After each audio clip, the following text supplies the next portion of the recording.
আজকে নিয়ে চলে এসেছি খুবই টেস্টি একটা প্রপার মিল রেসিপি, যেটা আপনারা ব্রেকফাস্ট, লাঞ্চ এবং ডিনারে অনায়াসে বানিয়ে খেতে পারেন।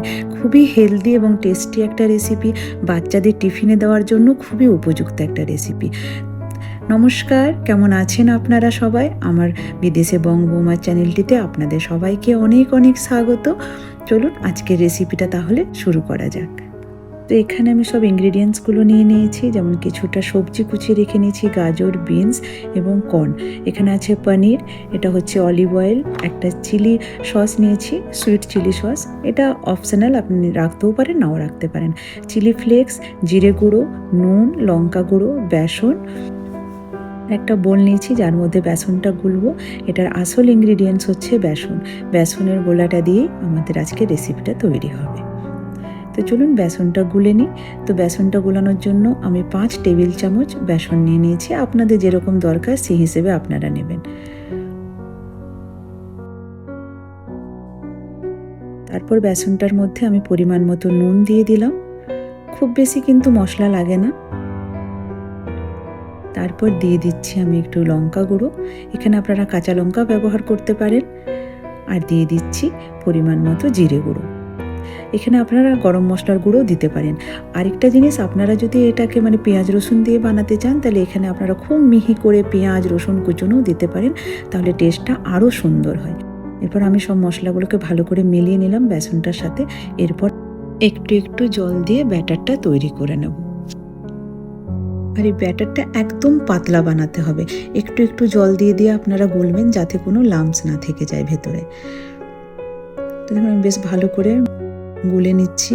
আর দেখুন এই যে একদম পাতলা এর ব্যাটারটা বানাতে হবে। যত পাতলা বানাবেন তত চিলাগুলো ভালো উঠবে। এটাকে আপনারা চিলাও বলতে পারেন, বা যায় আর কি বলবেন, টিফিনের রেসিপি। তারপরে আমি কিছুটা ধনেপাতা কুচনো দিয়ে দিলাম। ধনেপাতা কুচনোটা দিয়েও বেশ ভালো করে আমি মিক্স করে নিচ্ছি বেসনটার সাথে। তারপর আমি বেসনটাকে কিছুক্ষণ রেস্টে থাকতে দেবো। চলুন তাহলে বেসনটাকে আমি সাইডে রেখে দিই, একটা আমি চাপা দিয়ে সাইডে রেখে দিচ্ছি। ততক্ষণ আমি পনিরের পুরটা বানিয়ে নেব। এই যে কিউব করা পনিরগুলো নিয়েছিলাম, সেই পনিরটাকে আমি হাতে করে একটু ম্যাশ করে নিচ্ছি।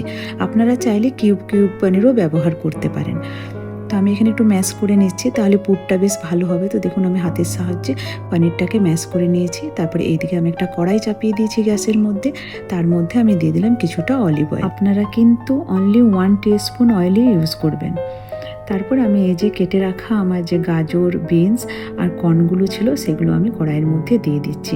এটাকে দিয়ে বেশ ভালো করে নাড়িয়ে নিলাম। খুব একটা ভাজবো না, জানেন তো খুব মিহি করে কেটেছি, তো তাই আর খুব একটা ভাজতে হবে না। তারপর আমি ম্যাশ করে রাখা পনিরটা দিয়ে দিলাম।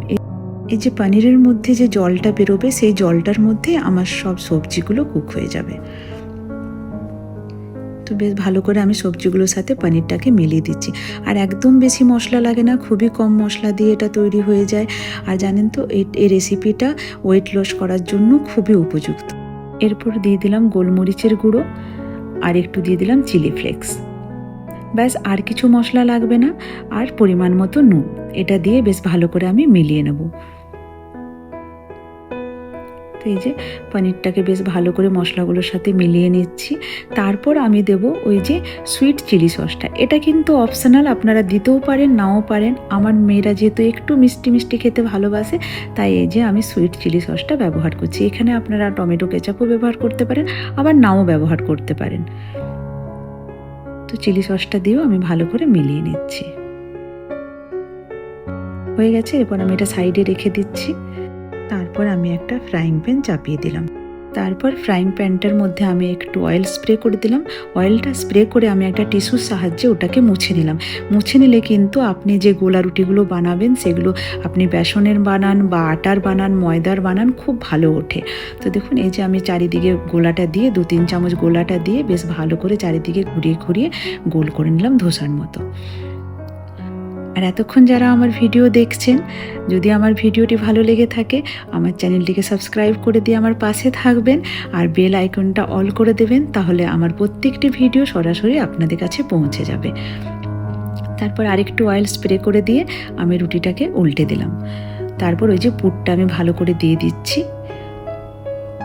আর যারা এখনও আমার ভিডিও দেখছেন অথচ লাইক করেননি, প্লিজ একটা লাইক করে দেবেন। তো তো দেখুন আমি পুরটা দিয়ে এই যে রুটিটাকে ফোল্ড করে দিলাম। ফোল্ড করে এজটা যেটা আছে সেটা আমি ভালো করে প্রেস করে দিচ্ছি, তাহলে এটা বন্ধ হয়ে যাবে মুখটা। মুখটা বন্ধ করার জন্য আপনাদেরকে কিছু করতে হবে না। আর যদি মনে হয় যে মুখটা বন্ধ হচ্ছে না, তাহলে ওই গোলাটাই একটু সাইডে দিয়ে দিয়ে আপনারা মুখটা বন্ধ করে দিতে পারেন। তো দেখুন কি সহজেই হয়ে গেল একটা দুর্দান্ত রেসিপি। চলুন আরেকটা আপনাদেরকে এই রেসিপিটায় অন্য পদ্ধতিতে দেখাচ্ছি। তো দেখুন এরকম করে আবার গোলাটা নেবেন, যেরকম করে রুটিটা বানাচ্ছেন, গোলা রুটি যেরকম বানানো হয় সেরকম করে বানিয়ে নেবেন। যেহেতু বাচ্চাদেরকে দিলে একটু রোলের মতো করে বানিয়ে দিলে বাচ্চারা খুব খুশি হয়ে যায়। তারপরে আবার ওপর থেকে একটু অয়েল স্প্রে করে দিচ্ছি। আর আপনারা যদি চান আমার এই প্রবাসী জীবনের খুঁটিনাটি ডেলি ব্লগ দেখতে, তাহলে আমার একটা ফেসবুক চ্যানেল আছে মোনা চক্রবর্তী নামে, ওই চ্যানেলটিকে আপনারা ফলো করে রাখতে পারেন। তাহলে আমার প্রতিদিনের খুঁটিনাটি ভিডিও আপনারা দেখতে পাবেন। আমি আমার ডেসক্রিপশন বক্সে আমার চ্যানেলের লিঙ্কটা দিয়ে দেবো। লিঙ্কটিতে ক্লিক করলেই আমার ফেসবুক প্রোফাইলে আপনারা পৌঁছে যাবেন। যদি ভালো লাগে তাহলে আমার চ্যানেলটিকে ফলো করে রাখবেন, তাহলে আমার এই বিদেশের খুঁটিনাটি ডেলি ব্লগ আপনারা ওখান থেকে দেখতে পাবেন। তো দেখুন এরকমভাবে আস্তে করে মুড়িয়ে মুড়িয়ে রোল করে নিলাম। আর রোলটা কিন্তু খুব ভালো লাগে খেতে, বাচ্চারা খুব ভালোবাসে এটা খেতে। চলুন এরপর রোলটা তুলে রোলটাও আমি কেটে দেখাবো, আর আগে যে চিলাটা বানিয়েছিলাম ওটাও আমি কেটে দেখাবো। দেখুন এই যে রোলটা আমি মাঝখান থেকে কেটে নিচ্ছি।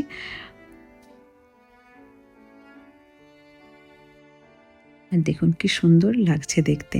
তো আমি এখানে বারবিকিউ সস দিয়ে আমার মেয়েদেরকে দিচ্ছি। আপনারা যদি চাটনি বা সস যে কোনো জিনিসের সাথে এটা খেতে পারেন। চলুন আরেকটা চিলা আপনাদেরকে কেটে দেখাচ্ছি কেমন হয়েছে।